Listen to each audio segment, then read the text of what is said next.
Hello friends, પ્રશ્ન 3 અહીંયા પ્રકરણ 13 આલેખ આપ્યો છે. આલેખ ઉપરથી આપણને 5 પ્રશ્નો કયા છે.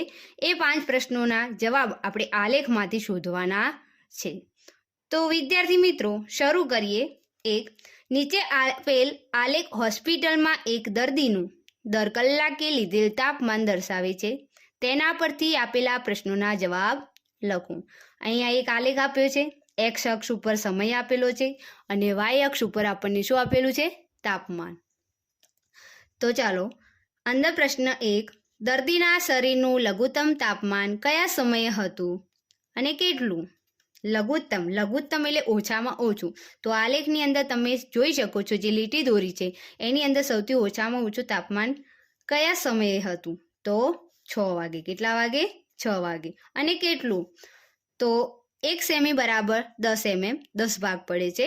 તો અહીંયા 5 ખાના આપ્યા છે. એક ખાનું બરાબર 2 એકમ ગણીશું તો 35.2, 35.4, 35.6 અને 35.8. ચોથા નંબરના કોને છે માટે અહીંયા આવશે 35.8 અંશ સેલ્સિયસ તાપમાન હતું. તો પહેલા પ્રશ્નની અંદર જવાબ આવશે 6 વાગે અને 35.8 અંશ સેલ્સિયસ. 2, દર્દીના શરીરનું મહત્તમ તાપમાન કયા સમયે હતું? કેટલું? મહત્તમ એટલે વધારે. તો તમે આલેખની અંદર જોઈ શકો છો, સૌથી વધારે 11 વાગે છે. કેટલા વાગે? 11 વાગે. અને કેટલું છે? તો 39 અંશ સેલ્સિયસ. 3, કયા સમયગાળામાં દર્દીના શરીરનું તાપમાન એક સરખું રહ્યું છે? એક સરખું એટલે બંને જે સમય આપ્યો એ સમયે સરખું તાપમાન હોય. તો આની અંદર તમે જોઈ શકો છો 12 જે એક અહીંયા છે 9 વાગે અને 10 વાગે, એટલે કે સવારે 9 થી 10 વાગ્યાના સમયગાળામાં. અને બીજું ક્યારે છે? બીજું બપોરના 12 થી 1 વાગ્યાના સમયગાળામાં જેનું તાપમાન છે એક સરખું રહ્યું છે. એક સવારે 9 થી 10 વાગ્યાના અને એક બપોરે 12 થી 1 વાગ્યાના સમયગાળામાં તાપમાન એક સરખું રહ્યું છે. 4, સવારે 8 વાગે દર્દીના શરીરનું તાપમાન શું હતું? સવારે 8 વાગ્યાનું કહ્યું છે તો 8 વાગે સવારે કેટલું હતું? 38 અંશ સેલ્સિયસ. કેટલું હતું? 38 અંશ સેલ્સિયસ. 5, દર્દીના શરીરનું તાપમાન 38.4 અંશ સેલ્સિયસ કયા સમયે હતું? તો ચાલો શોધીએ. 38.4 અહીંયા 38 છે, એનાથી 4 એકમ એટલે આવ્યું આટલું માપ, બરોબર. તો કયા સમયે હતું? તો લખીશું સવારે 9 થી 10. આ બંને સરખું જ છે માટે લખીશું સવારે 9 થી 10 વાગ્યા સુધીમાં. શું લખીશું? સવારે 9 થી 10 વાગ્યા સુધીમાં. પ્રશ્ન 2, નીચે આપેલ આલેખ હોસ્પિટલમાં એક દર્દીનું દર કલાકે લીધેલ તાપમાન દર્શાવે છે. તેના પરથી આપેલા પ્રશ્નોના જવાબ લખો. અહીંયા એક્સ અક્ષ ઉપર સમય આપેલો છે અને વાય અક્ષ ઉપર તાપમાન આપ્યું છે. પહેલા જે આલેખ આપ્યો તો એના જેવો જ છે. ચલો, એના પ્રશ્નો છે 5. એમાંથી 1, સમયના કયા ગાળા દરમિયાન દર્દીના શરીરનું તાપમાન સરખું રહે છે? તો આલેખની અંદર જે લીટી દોરી છે એમાં જોઈ શકો છો, જ્યાં સરખું હોય ત્યાં તો અહીંયા આ ભાગની અંદર સરખું દેખાઈ રહ્યું છે. તો કયો સમય આપ્યો છે?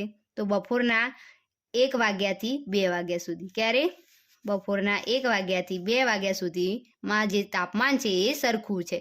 2, બપોરના 1:30 વાગે એટલે કે 1:30 વાગે દર્દીનું તાપમાન શું હતું? 1:30 એટલે 1 અને 2 ના વચ્ચેનું જે સમયગાળો હોય એ. તો કેટલું હતું? તો અહીંયા જોઈ શકો છો 36/37. અહીંયા પણ 2 એકમ જ છે તો ગણીશું 36, પછી 36.2, 4 અને ત્રીજા ખાનાની અંદર વચમાં દર્શાવ્યું છે એટલે એક ખાનું બરાબર 2 એકમ, પણ અડધું છે એટલે એક જ ગણીશું આપણે. તો શું આવશે? 36.5. 2, 4 ને 1, 5. 36.5 અંશ સેલ્સિયસ તાપમાન હતું. અને બપોરે 1 વાગે દર્દીના શરીરનું તાપમાન શું હતું? તો બપોરે 1 વાગે પણ એટલું જ હતું, 36.5 અંશ સેલ્સિયસ. 4, દર્દીના શરીરનું તાપમાન 38.5 અંશ સેલ્સિયસ ક્યારે હતું? તો 38.5 અંશ સેલ્સિયસ આ રહ્યું. કેટલા વાગે હતું? તો 12 વાગે. કેટલા વાગે? 12 વાગે. 5 સમયના કયા ગાળામાં દર્દીનું તાપમાન વધી રહ્યાનું જણાતું હતું? તો વધી રહ્યું હોય એમ તો આ જે લીટી ઊંચી જતી હોય એ વધી રહ્યું છે, બરોબર. તો અહીંયા વધી રહ્યું છે એક સવારે 9 થી 10. આ જો અહીંયા જે 9 વાગ્યાથી 10 વાગ્યામાં એ વધી રહ્યું છે. પછી એના પછી 10 થી 11, સવારે 10 થી 11, અને બપોરે આ બધું ઘટી રહ્યું છે, બરોબર. અહીંયા બપોરે 2 થી 3માં પણ વધી રહ્યું છે. આ વધે છે આ અને એક આ. તો સવારે 9 થી 10 વાગે, સવારે 10 થી 11 અને બપોરે 2 થી 3ના સમયગાળામાં એનું તાપમાન વધી રહ્યું છે. પ્રશ્ન 3. નીચે આપેલો રેખીય આલેખ એક ઉત્પાદક કંપનીએ જુદા જુદા વર્ષમાં કરેલ વેચાણ દર્શાવે છે. તેના પરથી આપેલા પ્રશ્નોના જવાબ લખો. અહીંયા એક્સ અક્ષ ઉપર વર્ષ દર્શાવે છે અને વાય અક્ષ ઉપર વેચાણ જે દર્શાવેલું છે એ વેચાણ જે છે એ રૂપિયા કરોડમાં દર્શાવેલું છે. તો ચાલો પ્રશ્નોના જવાબ જોઈએ. આપણે આલેખ ઉપરથી આપીશું. કયા વર્ષમાં કંપનીનું વેચાણ મહત્તમ હતું અને કેટલું હતું? મહત્તમ એટલે સૌથી વધારે. તો સૌથી વધારે લીટી તમને ઊંચી કઈ દેખાય છે? આરી. તો 2015માં સૌથી વધારે હતું. અને કેટલું તો 25 કરોડ રૂપિયા, 25 કરોડ. 2. વર્ષ 2012 અને વર્ષ 2013માં થયેલ વેચાણનો તફાવત શોધો. 2012 અને 13. 2012માં 10 કરોડ છે, બરોબર. અને 2013માં કેટલું છે? એનાથી વધારે છે. તો અહીંયા 5 ખાના છે, 5 એકમનો જે રૂપિયા કરોડ છે એનો ગાળો આપ્યો. એટલે 15 પછી 16, 17, 18. પણ 18 પૂરું નથી, એના વચ્ચે છે પોઈન્ટ, બરોબર. તો 17.5 આવશે. કેટલું આવશે? 17.5. તો અહીંયા તફાવત કીધો. તફાવત એટલે બાદ બાકી કરવાની. તફાવત એટલે શું કરવાનું? બાદ બાકી. તો અહીંયા 0.5 આવશે. 7માં 0 જાય 7 અને 1માંથી 1 જાય એટલે 0.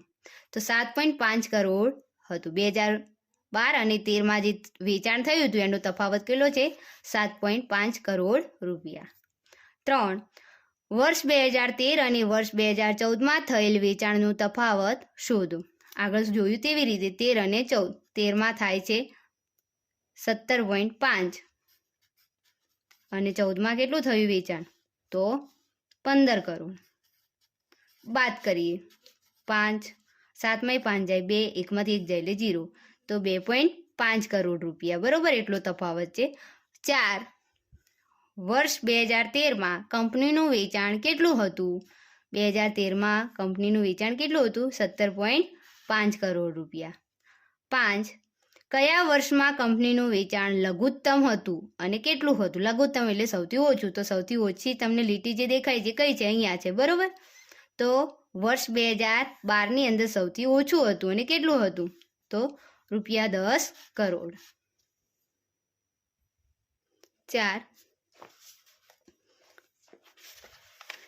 નીચે આપેલા રેખીય આલેખમાં એક ઉત્પાદક કંપનીએ જુદા જુદા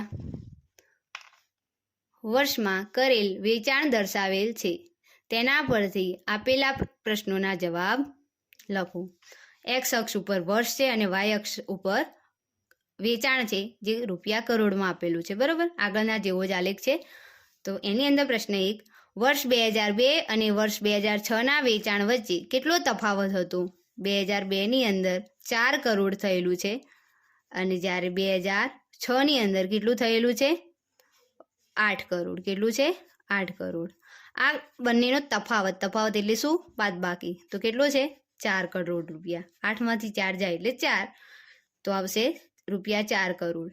2. કયા વર્ષના વેચાણનો તફાવત તેના અગાઉના વર્ષની સરખામણીમાં મહત્તમ હતો? મહત્તમ એટલે સૌથી વધારે. તો જોઈ શકો છો અહીંયા તફાવતની વાત કરી છે અગાઉના વર્ષ કરતાં. તો અહીંયા 2003 અને 2002ની અંદર અહીંયા છે 7 કરોડ ને અહીંયા છે 4 કરોડ. 7માંથી 4 જાય એટલે 3 કરોડનો રહે છે. પછી 4 અને 3 અહીંયા ઓછો થઈ જાય, અહીંયા તફાવત માઇનસમાં આવે છે. પછી અહીંયા જોઈએ 2005 અને 4માં. 2005માં 10 કરોડ છે અને અહીંયા 6 કરોડ. 10માંથી 6 જાય એટલે 4 કરોડનો તફાવત. અને અહીંયા પણ ઘટી જાય છે એટલે માઇનસમાં જશે, બરોબર. તો 3 અને 4માં મોટું છે તો કયા વર્ષની અંદર આવશે? આ બંને વર્ષ એટલે કે 2004 અને 2005, વર્ષ 2004 અને 2005. 3. વર્ષ 2003 અને વર્ષ 2004ના વેચાણ વચ્ચે કેટલો તફાવત હતો? તો 3 અને 4નું કહ્યું છે.